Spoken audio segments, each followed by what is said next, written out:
Assalamualaikum warahmatullahi wabarakatuh. Waalaikumsalam warahmatullahi wabarakatuh. Bismillah walhamdulillah wassalatu wassalamu ala sayyidina rasulillah sayyidina wa maulana Muhammad ibn Abdullah wa ala alihi wa sahbihi wa mawala. Amma ba'du, subhanaka la ilma lana illa ma 'allamtana innaka antal alimul hakim. La haula wa la quwwata illa billahil aliyyil azim. Saudara-saudara kaum muslimin rahimakumullah.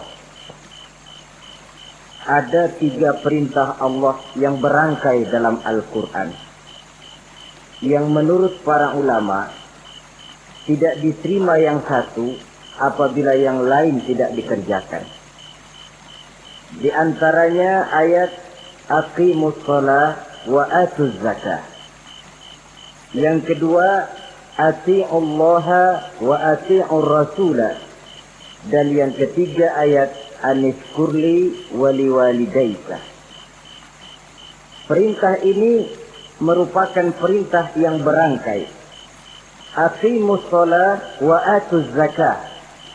Dirikan salat dan bayar zakat. Artinya tidak diterima salatnya orang yang tidak membayar zakat, dan tidak diterima zakatnya orang yang tidak mendirikan salat. Perintah ini berangkai pada saat salat dikerjakan, zakat apabila sampai haul dan nisabnya harus dibayarkan. Begitu juga pada ayat ati'ullaha wa ati'ur rasul. Taatlah kamu kepada Allah dan taatlah kamu kepada Rasul. Tidak diterima taat kepada Allah kalau membelakangi Rasul, dan tidak diterima mentaati Rasul kalau tidak mentaati Allah. Keduanya berangkai dan tidak terpisahkan satu dengan lainnya. Taat kepada Allah artinya harus taat juga kepada Rasul. Mengamalkan Quran artinya juga harus dengan mengamalkan sunnah. Oleh karenanya sering diingatkan, usaha memisahkan umat Islam dari Islamnya selalu diawali dengan memisahkan umat Islam dari ulamanya. Dan ini bukan urusan baru. Sejak zaman dahulu, orang-orang yang anti kepada Islam selalu berusaha memisahkan umat Islam dengan Islamnya. Caranya, pertama dipisahkan umat dari ulama. Kalau cara ini berhasil, mereka masuk kepada tingkat yang kedua, ditanamkan keraguan kepada sunnah. Kalau cara ini pun juga mereka berhasil, masuk kepada bagian ketiga yang terpenting, menanamkan keraguan kepada Al-Quranul Karim. Kalau umat sudah meragukan Al-Quranul Karim, maka tidak ada lagi yang bisa diharapkan. Oleh karena itu, ati'ullah dan ati'ur rasul tidak bisa dipisahkan satu sama lain. Apabila kita mengamalkan ajaran Quran, seiring dengan itu kita juga harus menegakkan sunnahnya. Adapun ayat yang ketiga yang merupakan perintah berangkai ini, anishkurli wali walidayka, kata Allah. Hendaklah engkau bersyukur kepadaku dan bersyukur kepada ibu bapakmu. Bersyukur kepada Allah tapi tidak bersyukur kepada ibu bapak tidak diterima. Bersyukur kepada ibu bapak tapi tidak bersyukur kepada Allah juga ditolak. Oleh karenanya keduanya tidak bisa terpisahkan satu sama lain. Orang yang pandai bersyukur kepada Allah, dia harus pandai juga bersyukur kepada ibu dan bapaknya. Bersyukur kepada ibu bapak artinya berbakti kepada kedua orang tua kita. Kalau kita perhatikan, dan inilah pokok yang akan kita bicarakan pada pertemuan ini, soal berbakti kepada ibu dan bapak. Kalau kita perhatikan, kedudukan kedua orang tua dalam Al-Quran itu tinggi sekali. Kita baca misalnya dalam surah Al-Isra ayat 23. Di sana menjelaskan, وَقَضَى رَبُّكَ أَلَّا تَعْبُدُوا إِلَّا إِيَّاهُ وَبِالْوَالِدَيْنِ إِحْسَانًا. Dan Allah Tuhanmu telah memutuskan, telah menetapkan, jangan kamu menyembah selain daripadanya, dan berbaktilah kepada kedua orang tua. kita perhatikan tartibul kalimat atau tertib urutan kalimat dalam ayat ini. Pertama, jangan menyembah selain kepada Allah. Yang kedua, berbakti kepada kedua orang tua. Allah, setelah itu kedua orang tua. Begitu tinggi kedudukannya sampai dirangkaikan dengan kewajiban menyembah hanya kepada Allah. Sesudah itu apa? Wabil walidaini ihsana, berbakti, berbuat baik kepada ibu dan bapak. Lalu dalam surah An-Nisa ayat 36 kita temukan wa'budullaha wa la tusyriku bihi syai'a wa bil walidaini ihsana. Sembahlah Allah, jangan engkau sekutukan ia dengan sesuatu pun, dan berbuat baiklah kepada kedua orang tuamu. Lagi-lagi di sini perintah bertauhid, perintah menyembah hanya kepada Allah dirangkaikan dengan perintah berbakti kepada kedua orang tua. Dalam kehidupan sehari-hari, biasanya perintah penting lahir pertama. Perintah penting kedua lahir pada urutan kedua. Dari segi prioritas kita bisa melihat tingginya kedudukan kedua orang tua kita di dalam kehidupan ini. Lalu orang tua adalah bapak dan ibu. Keduanya mempunyai peranan yang sangat besar sejak lahirnya kita ke alam dunia ini sampai kita meningkat menjadi anak-anak, remaja, dewasa. Bapak misalnya kita lihat sibuk mencari nafkah. Ia pergi pagi, pulang sore, peras keringat, banting tulang. Karena cita dan harapan agar anaknya kelak hidup lebih baik dari dia sekarang ini. Dan untuk itu dia rela peras keringat, banting tulang. Seolah-olah dia berkata, ayahmu biarlah kaki jadi kepala, kepala jadi kaki, asal kau kelak jadi orang. Yang kadang-kadang setelah kita sang anak ini jadi orang, sering lupa kacang akan kulitnya. Sehingga boleh jadi orang lalu berkata, kalau orang tua kaya, anak jadi raja. Kalau anak yang kaya, orang tua sering jadi budak. Orang tua kaya, anak jadi raja. Apa yang dia mau jadi kenyataan. Tapi kalau anak yang kaya, kadang-kadang orang tuanya yang jadi budaknya. Lalu di samping sibuk mencari nafkah, bapak juga memberikan perlindungan dalam kehidupan ini. Menjadi simbol wibawa yang pada satu saat kita akan merasakannya kalau dia sudah tidak ada. Begitu barangkali kecenderungan orang, seperti kata Imam Al-Ghazali, kamu baru merasa pentingnya suatu nikmat kalau dia sudah hilang dari diri kamu. Kita baru terasa pentingnya sehat kalau lagi sakit. Baru tahu pentingnya gigi kalau lagi sakit gigi. Baru tahu pentingnya telinga kalau lagi budak. Tetapi pada saat normal, kita menganggap itu sesuatu yang biasa. Bukankah keberadaan seorang bapak dalam hidup ini, di samping dia pelindung, juga menjadi simbol wibawa dalam kehidupan di masyarakat? Orang sering berkata, gue bukan takut sama lo, gue segan sama orang tua lo. Masih ada yang disegani, masih ada yang dihormati. Pantas saja kalau kita ambil dari sejarah, ketika baginda Rasul ditinggal wafat oleh Khadijah, oleh pamannya Abu Thalib, gangguan kafir Quraisy makin meningkat. Kenapa? Kemarin-marin mereka mau menghadang Nabi, mau menghantam Nabi, masih mandang Khadijah binti Khuwailid, seorang bekas janda bangsawan. Mereka masih memandang Abu Thalib, orang tua yang disegani. Sekarang dua-duanya sudah tidak ada, apalagi yang mau disegani, hantam saja sudah Muhammad. Itu pun dirasakan oleh pribadi Nabi kita. Saudara-saudara kaum muslimin, apalagi yang namanya ibu, dia lebih banyak menangani kita. Pantas kalau Rasul satu saat ditanya orang, ya Rasul, siapa sih yang paling harus saya taati di dunia ini? Ibumu. Lalu siapa lagi ya Rasul? Ibumu. Kemudian setelah itu siapa ya Rasul? Ibumu. Setelah itu siapa ya Rasul? Bapakmu. Ibu, baru bapak. 3 berbanding 1.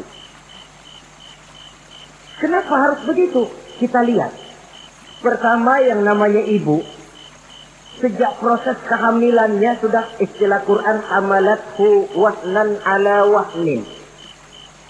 Dia mengandung kita dalam keberatan yang bertumpuk di atas keberatan. Berat kuadrat. Bahkan sebelum itu, sejak ngidam anaknya, ibu kita itu sudah kita siksa. Yang kepengen dimakan, yang bukan-bukan. Muntah, nggak karu-karuan. Keinginan yang tidak musim. Sampai ketika terjadi proses kehamilan. Dari hari ke hari hamilnya makin lama, makin berat, makin lama, makin besar. Kemana-mana dibawa. Belum pernah ditaruh. Ini berat mau ke pasar, taruh dulu sebentar. Tidak. Itu ya saudara, orang hamil itu ya, saya sendiri alhamdulillah belum pernah hamil. Tapi kalau kira-kira 2 kilo, itu ada itu. Umpama pengen ngerasain, cari kelapa yang beratnya kira-kira 2 kilo, jantung di perut kemana-mana bawa. Apa enak kayak begitu? Kehamilannya makin lama makin besar, makin lama makin besar. Tidurnya pun sudah serba sulit dan serba salah. Sampai dia kepada saat kelahirannya, saat melahirkannya, berhadapan dengan 2 pilihan. Kalau tidak hidup, mati. Dan seorang suami tidak pernah menghadapi saat-saat kritis macam gitu. Paling-paling waktu istrinya melahirkan, dia cuma nungguin di depan pintu. Bingung, gelisah, tapi masih sempat ngerokok.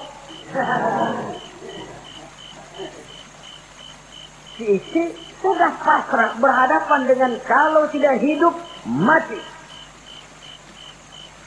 Saudara hadirin yang saya hormati, dalam pilihan itu dia lahirkan anaknya ke alam ini. Dan maha adil Allah.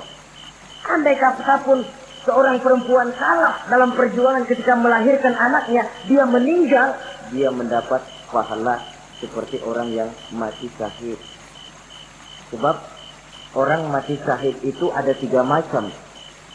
Ada syahid dunia akhirat.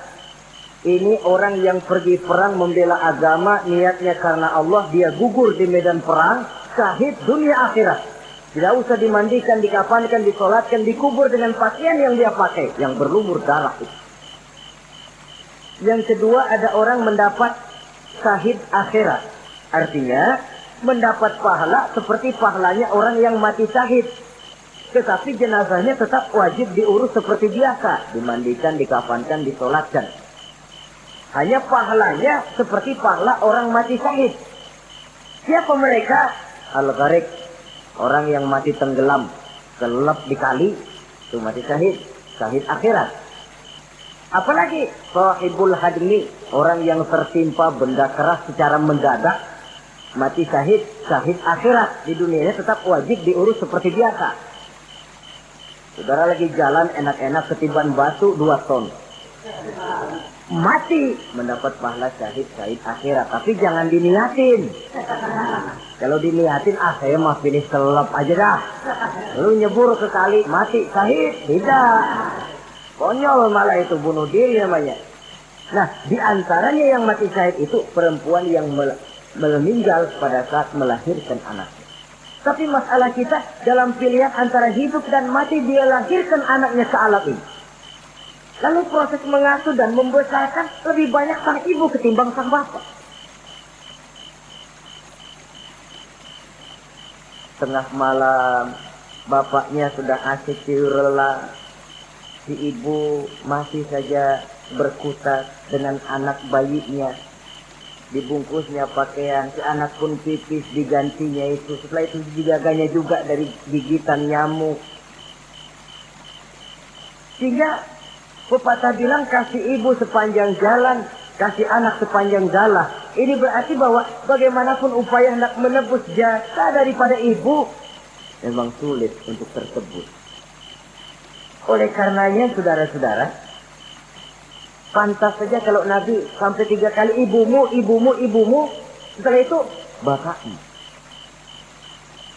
Nah, oleh karenanya, apa sebenarnya kewajiban seorang anak kepada kedua orang tuanya? Dengan kata lain, bagaimana kita berusaha untuk berbakti kepada ibu bapak ini? Di dalam kitab Tanbihul Ghafilin ada dijelaskan lil walidi 'alal waladi asharatu huquqin. Orang tua mempunyai 10 hak terhadap anaknya. Dengan kata lain, kewajiban anak kepada orang tuanya ada 10. Pertama, at-ta'am in ihtaja. Memberikan kedua orang tua makan kalau dia keduanya memerlukan makanan. Malah yang lebih ideal dia usahakan agar makanan yang diberikan kepada kedua orang tuanya lebih baik dari yang dia makan sendiri. Kita kadang-kadang beli juga kue, buahan, tapi kita sortir dulu. Ini rambutan yang kontes-kontes kasih babak sana. Saudara hadirin yang saya hormati, suatu saat Nabi Musa pernah memohon kepada malaikat Jibril, "Ya Jibril, tolong tunjuki siapa kira-kira teman saya di surga nanti." Lalu Jibril mohon kepada Allah, Allah memberitahu Jibril kasih tahu Musa, temannya di surga nanti tukang daging di pasar, jualannya di pojok parasnya begini-begini, semin. Nabi Musa ingin tahu apa keistimewaan tukang daging ini kok akan jadi teman saya di surga nanti.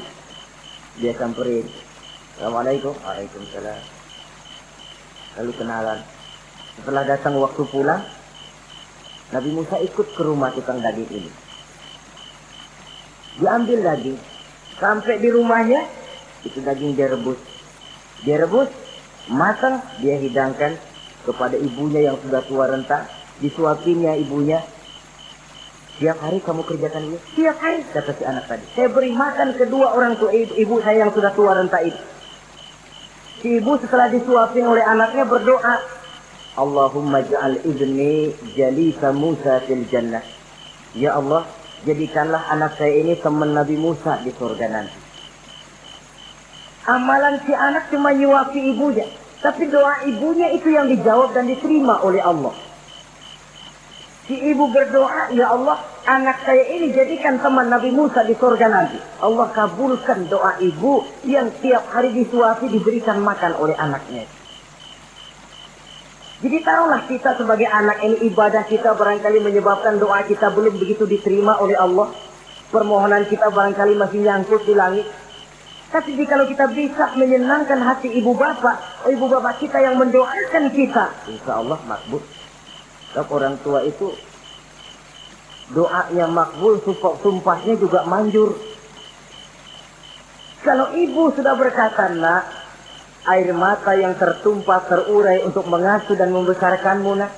Air susu ibu yang kau minum sampai kau tumbuh menjadi dewasa semacam ini, seluruh cucuran keringat dan jerih payah ibu rela, nak. Mudah-mudahan kau jadi orang berguna. Insya Allah hidup ada berkahnya."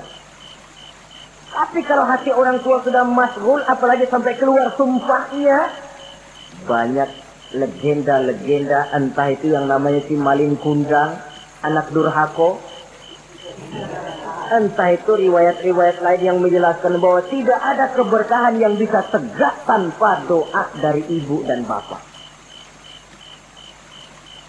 Saudara-saudara kaum muslimin yang saya hormati, memberikan makan kepada kedua orang tua. Sekarang kalau kedua orang tua mampu bagaimana? Tidak jadi soal. Tidak jadi soal orang tua mampu atau tidak kita mengirimkan makanan. Apalagi kalau orang tua kita sudah lanjut usianya, iyalah kalau umur 40-50 tahun masih bisa makan sendiri. Tapi pada saat saudara yang berbahagia dikaruniai orang tua berumur panjang, 70, 80, 90 tahun, sesuai dengan janji Allah, "Wa man nu'ammirhu nunakkishu fil khalqi." Siapa yang kami panjangkan umurnya, kami kurangi bentuk kejadiannya. Artinya berkurang nikmat Allah itu. Panjang umur, nikmat berkurang. Artinya mata sudah lamur, pikiran sudah rada pikun. Nunakkishu fil khalqi. Berkurang kejadian asalnya itu. Kesempurnaannya sudah tidak ada lagi. Mengurus orang tua macam begitu memang kalau nurutin pegelnya ya makan nasi. Kadang-kadang karena pikun pagi-pagi pengen kita beli es puket. Makan. Lagi zaman susah tukang bubur kepengen makan bubur. Tapi di situ ujian. Begitulah dahulu orang tua kita melayani kita dikala kita belum masih merah, belum bisa berbuat apa-apa, belum punya pilihan. Tapi mereka sabar, mereka ikhlas. Tidak sabarkah kita? Tidak ikhlaskah kita di hari tua mereka? Kita mengasuh dan melayani mereka. Kadang-kadang karena rewel, anak kelepasan omong. Udah tua, rewel aja. Hancur hatinya. Dalam keadaan tidak berdaya, mendapat kata yang tidak enak lagi dari anak-anaknya. Saudara hadirin yang saya hormati. Jadi soal orang tua mampu atau tidak memberi makan, itu bukan soal. Tapi kewajiban anak memberikan makan kepada kedua orang tuanya. Ini kewajiban yang pertama. Kewajiban yang kedua, al-khidmatu ilaih saja. Al-khidmah artinya berbakti, pengabdi kepada ibu dan bapak. Satu hari ketika kumpul dengan para sahabat, Nabi pernah berpesan kepada Sayyidina Umar bin Khattab radhiyallahu anhu. Umar, saya ya Rasul. Nanti kalau kamu sempat datang ke kota Madinah, Umar, cari anak muda yang bernama Uwais Al-Qarni dan kau minta didoakan olehnya. Sayyidina Umar heran. Ini yang menyuruh Rasul. Padahal Rasul doanya mustajab. Dan lagian masih banyak orang-orang tua. Kenapa kalau datang ke Madinah suruh cari anak muda namanya Uwais Qarni dan minta didoakan olehnya? Apa keistimewaan Uwais Al-Qarni ini? Jadi ini pun juga alasan kata Nabi, "Aksiru minan nas bidu'ail khair fa innaka la tadri min ayyi fahin yuqbal." Banyak-banyaklah kamu minta doa kebaikan dari orang lain sebab kamu tidak tahu dari mulut yang mana doa diterima Allah. Menurut kita barangkali orangnya kere, nggak ada potongan. Tapi kalau doanya diterima Allah, siapa yang sanggup menghalangi? Ada orang bilang, enakan doa sendiri langsung mantap, tidak jelek. Tapi minta didoakan orang lain pun tidak salah. Saudara-saudara yang saya hormati, kadang-kadang tukang minta-minta pengemis datang ke rumah. Kita kasih 100 rupiah, lalu keluar doanya kan, mudah-mudahan rezekinya bapak lancar dan segala macam. Ada orang yang nggak sabar, dia bilang, Allah kenapa saya kamu doain dirimu sendiri aja dah, supaya besok jangan jadi pengemis lagi. Secara logika mungkin, secara logika. Tapi agama bukan cuma logika. Siapa tahu dan siapa yang bisa menghalangi kalau doa dari mulut tukang pengemis itu yang diterima Allah? Tidak seorang pun yang tahu. Nah, Sayyidina Umar heran, apa sih keistimewaan Uwais Al-Qarni ini? Ketika beliau ke Madinah, diselidiki, apa keistimewaan si Uwais ini? Masih muda, tapi saya oleh Nabi disuruh temuin dan minta didoakan olehnya. Nah, jadi dalam pandangan Allah itu ya nggak ngurus tuanya. Yang afdal itu yang tua dan banyak ibadahnya, dekat dengan Allah. Tapi kalau tuanya cuma kejemur, ya mending-mending yang muda dan banyak ibadahnya. Uwais Al-Qarni ini contoh. Apa ibadah Uwais Al-Qarni? Ternyata dia seorang anak yang sangat berbakti kepada ibunya. Ayahnya sudah meninggal. Dia pernah menggendong ibunya dari Madinah ke Mekah cuma untuk bikin haji dan untuk bertemu dengan Rasul. Sayang, tidak sempat bertemu dengan Rasul. Menggendong ibu dari Madinah ke Mekah itu kira-kira 465 kilo ya. Jakarta Semarang. Digendong ibunya.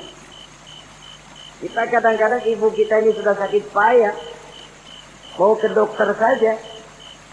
Masih manggil orang, tolongin mak gua no. Masih minta tolongin. Berat kita. Uwais Al-Qarni menggendong ibunya cuma untuk menunaikan ibadah haji dan bertemu dengan Rasul. Rupanya karomahnya itu muncul karena dia merupakan anak yang sangat bakti kepada ibunya. Jadi Allah memberikan karomah itu ya, ada yang karena orang rajin tahajud, ada yang karena tangannya pemurah, dermawan, ada yang karena sangat berbakti kepada kedua orang tuanya, ada yang karena rajin baca Quran, ada yang karena rajin melaksanakan puasa sunnah. Timbul karomahnya, keistimewaan yang diberikan Allah kepadanya. Jadi bakti kepada ibu dan bapak mendatangkan karomah, keistimewaan yang diberikan Allah kepada kita. Saya Uwais Al-Qarni ini, kalau dilihat dari segi ibadah, dia masih muda. Tentu lebih banyak ibadahnya macam Umar bin Khattab. Tapi karena baktinya kepada ibunya, sampai Nabi pesan Sayyidina Umar, kalau kau sempat ke Madinah, cari anak muda bernama Uwais Al-Qarni, minta didoakan olehnya. Artinya doanya dikabul oleh Allah Subhanahu wa Ta'ala. Saudara-saudara kaum muslimin yang berbahagia, kewajiban yang ketiga, al-ijabatu in da'a. Menjawab, memenuhi panggilan orang tua apabila keduanya memanggilmu. Menjawab panggilan kedua orang tua. Dan cara menjawab ini pun Al-Quran memberikan tuntunan etiknya. Wala taqul lahuma uffin. Jangan kepada kedua orang tuamu ngomong uff. Uff, hus, oi. Itu dianggap kurang etik. Saudara hadirin yang saya muliakan, menjawab panggilan orang tua merupakan kewajiban anak dan merupakan hak dari orang tuanya. Dia berhak untuk dijawab panggilannya dan anak berkewajiban untuk menjawab panggilan orang tuanya. Mari kita ikuti satu riwayat bahwa ada seorang anak muda yang soleh, tekun melaksanakan ibadah, namanya Jurais. Satu hari Jurais ini sedang sholat sunnah. Ketika dia sedang sholat itu, ibunya manggil, Jurais, kan? Jurais, sini sebentar. Ibunya rupanya tidak tahu kalau Jurais sedang sholat. Mendengar panggilan ibunya, Jurais bimbang dalam hati. Allahumma ummi am sholati. Ya Allah, sembahyang saya terusin atau panggilan ibu yang saya jawab? Saya sholat sunnah, tapi menjawab panggilan ibu wajib. Mana ini? Bimbang. Dia, ibunya manggil lagi, Jurais ta'ali, Jurais ini. Makin bimbang. Allahumma ummi am sholati. Ya Allah, yang mana? Sholat terus atau menjawab panggilan ibu? Rupanya dia pilih sholat terus, saudara-saudara. Dia tidak jawab panggilan ibunya. Karena panggilannya tidak dijawab ini, mangkel rupanya hati sang ibu. Ya Allah, Jurais ini, saya lahirkan dia antara pilihan hidup dan mati. Saya asuh dan saya besarkan dia. Cuma saya panggil tidak mau menjawab, sakit hati saya. Keluar katanya, ya Allah, jangan mati Jurais sebelum dia bertemu orang jahat. Nah, berlalulah riwayat ini. Hari berganti hari, bertukar minggu pergi, datanglah bulan. Kesolehan anak muda yang bernama Jurais ini terkenal ke seluruh kampung.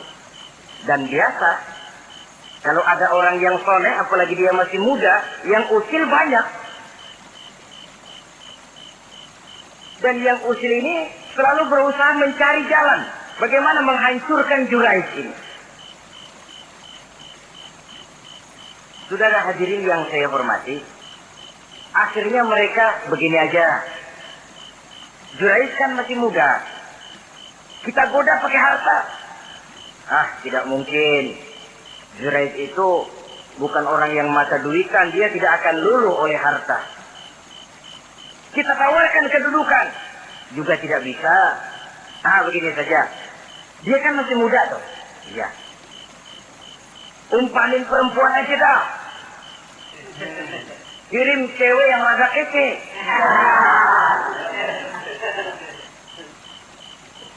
Dicarilah perempuan untuk menggoda Jurais ini. Sampai satu malam, Jurais sedang ibadah di mihrab dalam masjid.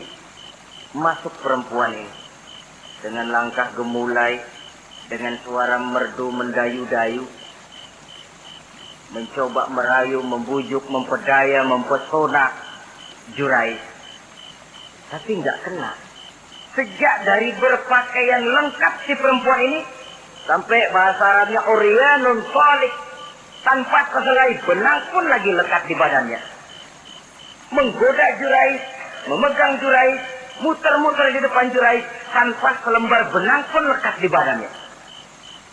Jurais mantap. Si perempuan karena sudah kadang merasa dibayar lalu nggak berhasil kan malu. Akhirnya dia keluar dari masjid, dia pergi ke sebuah kampung, di sana dia berzina dengan seorang pengembala kambing. Dan hamil. Ketika hamilnya besar, si perempuan ini kemana-mana pidato. Saudara-saudara, kenal nggak Jurais? Kenal. Yang katanya rajin benar ibadah tuh, yang mainannya di masjid melulu, yang mainannya tasbih melulu. Nih, perut saya nih. Dia urusannya tuh. Jurais, apa betul? Oh. Akhirnya Jurais dicari orang, macam-macam, yang caci maki, bahkan ada yang bikin pakai batu sampai berdarah kakinya, berdarah tangannya. Caci maki orang sudah nggak karu-karuan. Masjid lo ya, topeng doang lo. Saudara hadirin yang saya hormati, kita lihat di sini, Jurais sedang sholat sunnah. Dipanggil oleh ibunya, tidak menjawab. Cuma itu ilasnya. Dan ibunya pun tidak tahu kalau Jurais sedang sholat. Keluar omongan yang tidak enak dan omongan itu manjur. Kata Jurais, saudara-saudara begini. Apakah di antara saudara-saudara ada yang lihat saya melakukan zina dengan perempuan ini? Tidak ada. Lalu atas dasar apa saudara menuduh saya? Ya pengakuan si perempuan tadi. Nggak bisa dong kalau nggak ada saksi. Sekarang begini saja. Bagaimanapun saya ngotot, saudara nggak percaya, kita tunggu saja sampai si bayi ini lahir. Kita tanya dia nanti siapa bapaknya. Baiklah kalau begitu. Ditunggulah saat kelahiran sang bayi. Begitu bayi itu lahir ke alam ini, brol, merah, masih orok. Setelah dibersihkan, ditekan perutnya oleh Jurais, ya gulam, kul man abuk. Bayi, tolong kasih tahu siapa bapakmu. Dengan izin Allah itu orok, bayi yang masih merah ngomong, bapak saya tukang ngangon kambing di kampung Ano. Kata Jurais tuh kan, gua tuh juga bukan gua ya. Gak percaya sih ente, main sabot aja. Begini akhirnya nih. Ternyata sedang sholat sunnah dipanggil, tidak menjawab, ibunya mangkel, keluar omongan tidak enak, itu masih manjur. Apalagi kalau nggak lagi ngapa-ngapain, dipanggil nggak jawab. Atau menjawab dengan panggilan yang nyakitin hati, tentu saja lebih manjur lagi. Ucapan orang tua kita itu. Saudara-saudara yang saya hormati, jadi kewajiban ini al-ijabatu inda'a, menjawab apabila dipanggil. Teorinya mudah ini, prakteknya yang sulit. Pada suatu saat kita sedang menghadapi urusan yang sangat penting, orang tua manggil. Pada suatu saat kita sedang menghadapi tamu untuk sesuatu yang vital, orang tua manggil. Pada saat semacam itu, seperti ada hadis, tuan rumah wajib menghormati tamu. Itu sih mudah dalam situasi normal. Tapi coba malam kita sedang nggak tidur, begitu mau tidur baru mau ngelayat assalamualaikum tamu. Kondisi begini untuk mengamalkan hadis tadi bisa apa tidak menghormati tamu dalam kondisi yang memang kita ini sudah mestinya istirahat. Mestinya kan hati kita, tamu nggak tahu diri banget, gue mau tidur, datang. Kalau kondisinya normal, menghormati tamu bukan sesuatu yang sulit. Begitu juga menjawab panggilan orang tua ini. Kalau kondisinya normal, mudah. Tapi dalam kondisi di mana kita berhadapan dengan pilihan ini atau ini, di situ akan kelihatan bakti anak kepada kedua orang tuanya. Yang keempat, kewajiban anak al-ita'atu in amara ghairi maksiyatin. Taat kepada ibu bapak sepanjang perintahnya tidak untuk maksiat kepada Allah. Kalau sudah perintahnya untuk maksiat, gugur kewajiban untuk taat. Umpamanya ada orang tua ngajak anaknya, "Nak, Om, warung pojok yuk." "Ngapain, Mbak?" "Kita teler." Umpama anak tidak wajib taat. Atau ada orang tua musyawarah sama anaknya, "Nah, gimana kalau kita pindah agama saja?" Tidak wajib taat. Sepanjang perintah itu tidak untuk melakukan maksiat kepada Allah, anak wajib taat. Dan jangan lupa, kewajiban taat kepada kedua orang tua di bawah kewajiban taat kepada Allah dan Rasulnya. Allah dan Rasulnya, setelah itu ibu bapak. Apabila perintah tidak untuk melakukan maksiat, maka anak wajib untuk melakukan taat kepada kedua orang tuanya. Ini kewajiban yang keempat. Apatah lagi kalau cuma sekedar diperintah ngaji, diperintah sekolah, diperintah melakukan membantu pekerjaan yang ada di rumah. Itu sudah perintah yang di samping bermanfaat buat keluarga, juga menyangkut hari depan kita sendiri sebagai anak. Kadang-kadang memang kita mengukur dari sudut kepentingan kita tanpa melihat jauh ke depan. Misalnya, ada anak pulang sekolah, langsung ambil layangan sama benang berangkat ke lapangan. Orang tua, karena melihat jauh ke depan, anak ini lelahnya belum hilang. Dipanggil, "Nak, pulang nak, jangan main layangan. Sini dulu kau istirahat, makan, sholat, tidur siang nak. Nanti bangun tidur barulah main." Si anak mungkin hatinya ngedumil, "Bapak, orang main layangan aja dilarang." Ini kesan yang timbul. Orang main layangan saja kok dilarang. Padahal larangan ini adalah untuk kemanfaatan dan kemaslahatan si anak itu sendiri. Tapi anak tidak mau mengerti. Yang dia tahu, dia dilarang main layangan. Itu cuma karena pandangannya yang tidak jauh menerawang ke depan. Pepatah bilang, sekejam-kejamnya macan tidak ada yang makan anaknya sendiri. Artinya, bagaimanapun kondisinya, orang tua itu tidak ada yang akan sampai untuk menyengsarakan anaknya. Saudara-saudara kaum muslimin rahimakumullah. Jadi yang keempat, kewajiban untuk taat sepanjang tidak melakukan maksiat kepada Allah Subhanahu wa taala. Yang kelima, at-takallum ma'ahu bil-lail. Apabila bercakap-cakap dengan kedua orang tua, hendaklah dengan tutur kata yang lemah lembut. Wala tanharhuma wala taqul lahumā uffin wa qul lahumā qawlan karīmā. Jangan membentak, jangan uff saja, hus saja, itu sudah tercela dan tidak boleh menurut ajaran agama. Apatah lagi sampai membentak, maaf, apalagi sampai melakukan tindakan kekerasan. Menendang orang tua, na'udzubillah, summa na'udzubillah. Memukul orang tua sendiri, Allah karim. Orang tua yang menyebabkan secara zahir keberadaan dia ke alam ini, sampai hati ditendang, dipukul, dibangsat-bangsati. Tidak ada kedurhakaan yang lebih berat selain daripada kedurhakaan kepada kedua orang tua sesudah orang menyekutukan Allah. Sehingga pantas kalau Nabi memberikan vonis, ridullah fi ridul walidain wa suhtullah fi suhtil walidain. Keredoan Allah di dalam keredoan ibu bapa, dan murka Allah pun berada dalam kemurkaan ibu bapa. Ibu bapa ridho, Allah insya Allah ridho. Ibu bapa murka, Allah murka. Jadi kebahagiaan apa yang bisa kita tegakkan dalam hidup tanpa restu dan doa kedua orang tua kita? Si anak mungkin karena pendidikannya lebih tinggi, pengalamannya lebih luas, pergi ke mancanegara, bisa segala macam bahasa, dididik secara canggih. Tapi apakah itu lalu berarti dia harus memalingkan diri dari kedua orang tuanya? Sama sekali tidak. Disinilah unsur yang namanya keberkahan. Maka sering dijelaskan orang tua adalah keramat hidup. Kita sering ziarah. Ya kadang-kadang kalau yang diziarahi kiai ya lumayan. Kadang-kadang yang diziarahi dukun yang sembahyang aja enggak. Cari mbah ano, cari ambah ano, cari keramat ano, cari keramat ini, cari keramat itu. Dan jangan lupa di beberapa daerah yang namanya kiai itu ya, yang disebut kiai, bukan cuma orang yang ngerti agama.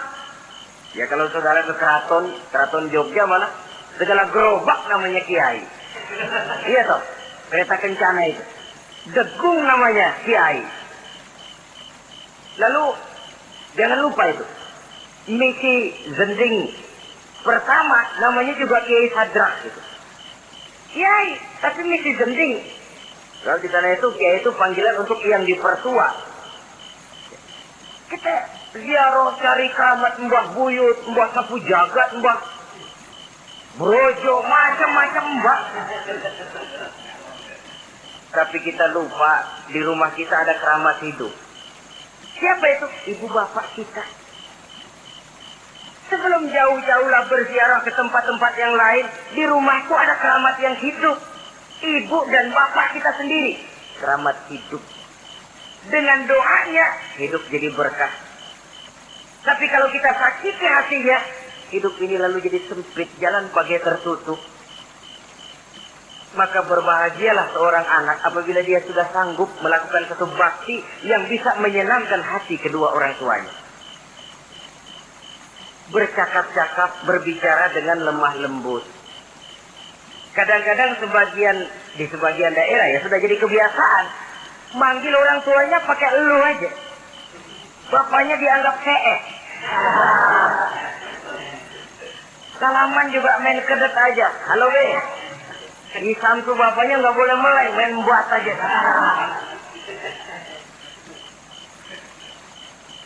Dari panggilan saja, saudara hadirin yang saya muliakan, sudah memberikan cermin. Sebab bahasa adalah cermin dari pribadi orang. Kalau kepada orang tua kita sendiri kita memakai ke bahasa yang kasar, cermin bahwa pribadi kita memang pribadi yang kasar. Jadi pantas kalau agama mengatakan, apabila kedua orang tuamu sudah mencapai usia lanjut, wala tanharhuma, jangan membentak, wala taqul lahuma uffin, jangan berbicara uff, wa qul lahuma qaulan karima, sampaikan berbicara kepadanya dengan qaulan karima, kata-kata yang mulia, bukan kata-kata yang bagus dan indah diminta, qaulan karima, kata-kata yang mulia. Ya Allah, luhur, indah betul bahasa Quran ini. Berbicara kepada kedua orang tua dengan kata-kata yang mulia. Jadi sekedar, itu saja tidak boleh, konon lagi sampai membentak. Termasuk orang tua ini, yang mertua. Kalau orang tua kan tiga tuh. Orang tua yang menyebabkan kita lahir ke dunia, ibu bapak kita. Orang tua yang mempercayakan anaknya kepada kita, mertua kita. Dan orang tua yang mendidik kita, guru kita. Ketiganya berfungsi orang tua. Kewajiban ini juga berlaku. So, mertua kan cuma sekedar istilah. Pada hakikatnya dia adalah orang tua kita juga. Jangan lalu berbeda karena cuma dia bapaknya istri kita. Sama saja. Kalau kepada orang tua sendiri menghormati, lalu kepada mertua kita kurang begitu perlu, itu sudah satu sikap yang tidak adil. Tentu itu akan menyakiti hati istri. Atau kalau dia istri, akan menyakiti hati suami. Berkata dengan kata-kata yang mulia. Saudara-saudara, yang keenam, in ihtaja ilal kiswah kasahu in qadar 'alaiha. Kalau dia perlu pakaian, berikan pakaian walaupun dia sendiri mampu membeli. Nah, antarin bapak beli kacamata yuk. Ayo pak. Sudah sampai di toko kacamata, bayar oleh anaknya. Walaupun si bapak punya duit dan si bapak yang ngajak beli, kewajiban anak, bayarin. Jangan mentang-mentang bapaknya cuma minta dianterin, bener-bener nganterin. Bapaknya ngeluarin dompet cuek aja. Mana ada kembalinya pak? Wah, kembalinya ditarik. Ya kalau anak belum punya penghasilan ya wajar. Yang kita maksud di sini, anak sudah mandiri dan punya penghasilan yang memadai, bahkan mencukupi untuk membantu orang tuanya. Saudara hadirin yang saya muliakan, dan ini juga kalau memang bisa, seharusnya orang tua kita pakaikan yang lebih baik dari yang kita pakai sendiri kalau bisa. Sebab nantinya sikap kita kepada orang tua kita itu akan jadi bahan bibir di masyarakat. Ya, dia enak-enakan ke orang tuanya begitu aja ya. Mungkin di depan kita orang tidak bicara, tapi di belakang kita. Kok tegel ya? Kok sampai hati ya? Dia enak-enakan berdiri di Menara Gading, tapi orang tuanya tiap hari kerja begitu berat. Saudara hadirin yang saya hormati, sekali lagi, di depan kita orang mungkin tidak berani bicara, tapi di belakang itu akan jadi buah bibir. Ini dari segi kita memelihara muru'ah. Yang ketujuh, al-masyu khalfuhu. Kalau jalan, mengiring. Artinya, di belakang orang tuanya. Ini adabnya. Adab berjalan. Saudara yang saya hormati, ini yang dicontohkan oleh baginda Rasul. Jika berjalan dengan orang-orang tua, beliau belakangan. Kenapa? Ini merupakan simbol penghormatan kita kepada orang yang lebih tua daripada kita. Tidak mentang-mentang karena pendidikan lebih tinggi, merasa dirinya lebih tahu, lebih pengalaman, selonong boy. Orang tua tahu apa sih? Ngir. Waduh, hebat. Saudara hadirin yang saya hormati, al-masyu khalfuhu. Berjalan di belakangnya. Begitu juga untuk mengemukakan pendapat. Kalau suatu saat orang tua mengajak musyawarah, dengarkan dulu omongannya, tangkap seluruhnya. Kalau kita merasa bahwa itu salah, jangan lalu dipotong. Salah Pak, jangan begitu, Bapak kolot sih. Salah, jangan. Sebab itu akan menyakiti hatinya. Kalau hatinya terluka, itu sudah merupakan suatu dosa, melukai hati kedua orang tua. Kalau kau dianggap kita diminta mengemukakan pendapat, kemukakan pendapat itu. Kalau menurut saya sih begini. Dan itu memang orang tua yang bijaksana. Dia juga tidak cuma memaksakan pendapatnya, tapi juga minta pendapat dari si anak. Ada timbal balik. Sistemnya komunikasi keseimbangan. Inilah makna ucapan Nabi, bukan termasuk golonganku, kata Nabi. Orang tua yang tidak sayang kepada anak muda dan orang muda yang tidak menghormati orang tua. Bukan golonganku. Jadi seimbang tuh. Yang tua sayang yang muda hormat yang tua. Tapi yang tua jangan minta dihormati. Ini kewajiban orang muda, hormati. Kewajiban yang tua apa? Sayangi yang muda. Jangan mentang-mentang yang muda harus menghormati yang tua. Lalu yang tua minta dihormati, gila hormat. Tuakan tuaan lo, kalau salaman sama gue cium tangan ya. Pokoknya kalau lo nggak nanya, gue nggak nanya. Mentang-mentang tua lalu pasang tarik. Tidak, mana kalau menurut tradisi Islam ya, tradisi Islam saya katakan, Nabi itu siapapun yang beliau temui, beliau yang pertama kali memberi salam. Sebab bila dua orang muslim ketemu, yang terbaik adalah yang pertama ngasih salam. Si A, si B ketemu. Siapa yang paling baik di antara keduanya? Yang duluan ngucap salam. Jadi berebut ngucap salam. Kita zaman sekarang kadang-kadang kita sudah assalamualaikum, yang nyautin kayak sirawan. Mukanya pakai ditekuk. Kita sudah yang muda mau menghormati, yang tua malah gila hormat. Yang muda jangan cuma minta disayangi, tapi nggak sanggup menghormati yang tua. Sistem keseimbangan. Yang tua sayang yang muda hormat kepada yang tua. Kalau ini terwujud, nikmat kehidupan bermasyarakat ini. Kadang-kadang kan pincang, yang tua nggak sayang sama yang muda. Ada bakat-bakat terpendam yang mau maju dianggap saingan. Kalau yang begini maju rusak gua nih. Lalu diseken. Lalu yang muda pun karena merasa pendidikan lebih tinggi, pandangan lebih luas, nyelongcong jadinya. Kurang ajar sama yang tua. Timbul gap, timbul misunderstanding, salah pengertian. Kalau sudah begitu, kesatuan dan persatuan sulit diwujudkan. Maka usaha pun lalu tidak seperti yang seharusnya. Saudara-saudara yang saya hormati, yang ke-8 sekarang, kewajiban anak itu apa? Al-irda'u lahu bima radiya li nafsihi. mencari keredoan dari orang tua tentang sesuatu yang dia ridho.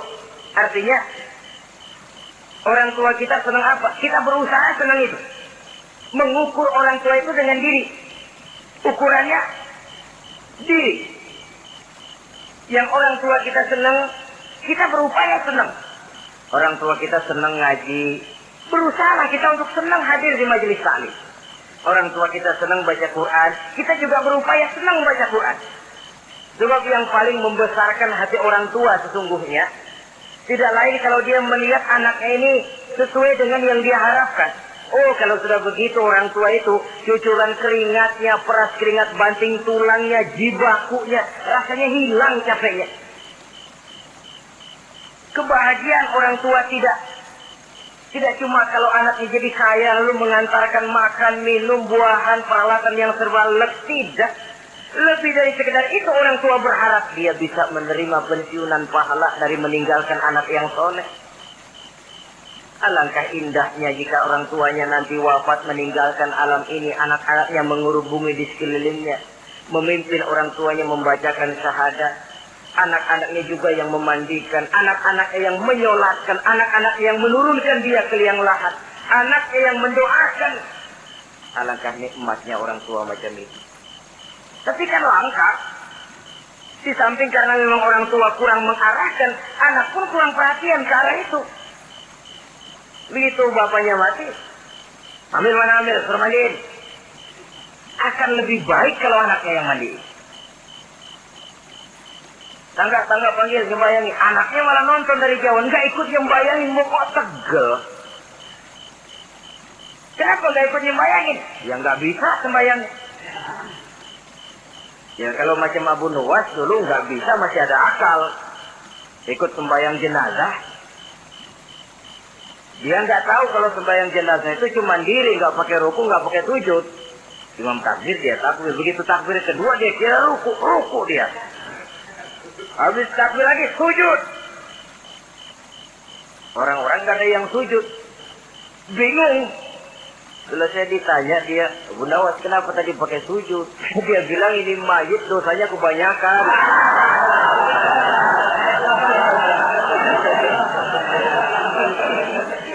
Jadi kalau nggak pakai sujud dosanya nggak diterima katanya. Dosanya nggak diampuni kalau nggak pakai sujud. Makanya saya pakai sujud.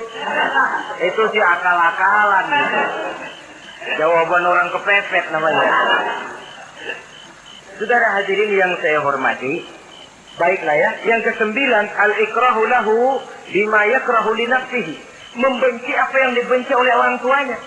Orang tua kita nggak senang judi, jangan dekati judi. Orang tua kita nggak suka minuman keras, jangan cekek botol. Orang tua kita nggak senang kalau kita pulang sampai pagi misalnya, jangan pulang pagi.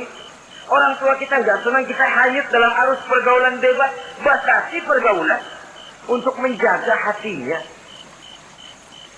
Kalau kita senang, tapi di depan orang tua kan harus berusaha menjaga hati kedua orang tua kita. Ini tidak berarti bahwa di depan orang tua baik, lalu di belakang orang tua merdeka. Kalau di depan orang tua mah kalem, begitu orang tua hilang merdeka, lalu berbuat semau-maunya, tentu tidak. Lalu yang ke-10, ad-du'a lahu bil maghfirah kullama da'a li nafsihi. Mendoakan kedua orang tuanya tiap kali dia mendoakan dirinya. Ya, kewajiban anak tidak lupa tiap kali berdoa untuk dirinya, orang tuanya disertakan. Rabbighfirli wa li walidayya, ampuni saya dan ampuni dosa ibu bapak saya. Pak, itu kalau orang tua masih hidup, ya. Sekarang kalau orang tua sudah meninggal, bagaimana berbaktinya? Gampang. Pertama, antasila akrabaihima, bersilaturahmi dengan kerabat yang ditinggalkan oleh orang tuanya. Jadi jangan setelah orang tua mati lalu kehabisan obor. Orang tuanya kita senang, anaknya kita benci. Sama aja ngebenciin orang tuanya. Kan sering kejadian begitu. Zaman orang tuanya masih hidup, kawan medok, kawan lengket, orang tuanya udah mati, turunannya malah dimusuhin. Itu juga nyakitin orang yang sudah meninggal. Bersilaturahmi dengan kerabat yang ditinggalkan. Yang kedua, kalau orang tua sudah meninggal, cara berbuat baiknya bagaimana? Antastaghfira lahuma wa tad'u lahuma. Mohon ampun dan mendoakan keduanya. Itulah jadi orang soleh nikmatnya. Sudah mati pun kita masih kebagian doa. Orang soleh kemana-mana didoakan orang. Dia lagi tidur, ada yang sembahyang. Dalam tahiyat dia baca, Assalamu alayna wa ala ibadillahi sholihin. Ya Allah, berikan keselamatan kepada kami dan kepada hamba-hambamu yang soleh. Ini orang yang soleh, semua orang soleh kebagian doa itu. Walaupun dia lagi tidur, tidurnya didoakan orang. Dia sudah mati, kuburnya diziarahi orang, dibacakan doa. Lain kalau bajingan, liwat di kuburannya orang serem. Bajingan kemarin mati dipendam di sana. Lu jangan lewat sana, lu kesurupan. Liwat orang ngeri. Bagaimana lagi mau mendoakan? Yang ketiga, orang tua yang sudah meninggal itu cara berbaktinya wa anta tasaddaqu lahuma. Kalau ada rezeki, bersedekah atas nama keduanya. Pak, 100.000 untuk pembangunan masjid, saya lihat pahalanya untuk almarhum kedua orang tua saya. Insya Allah sampai. Oh, kalau tidak sampai, Rasul tidak akan mengajarkan badal haji. Untuk apa? Diajarkan badal haji artinya amalan orang yang masih hidup ada kaitannya dengan orang yang sudah meninggal. Bersedekah atas nama kedua orang tua. Saudara hadirin yang saya muliakan, mudah-mudahan Allah menjadikan kita anak yang bisa berbakti kepada kedua orang tua kita. Amin. Ini sajalah pertemuan kita yang singkat ini. Terima kasih atas segala perhatian dan mohon maaf atas segala kekurangan. Usikum wa nafsi bi taqwallah. Wassalamualaikum warahmatullahi wabarakatuh. Waalaikumsalam warahmatullahi wabarakatuh.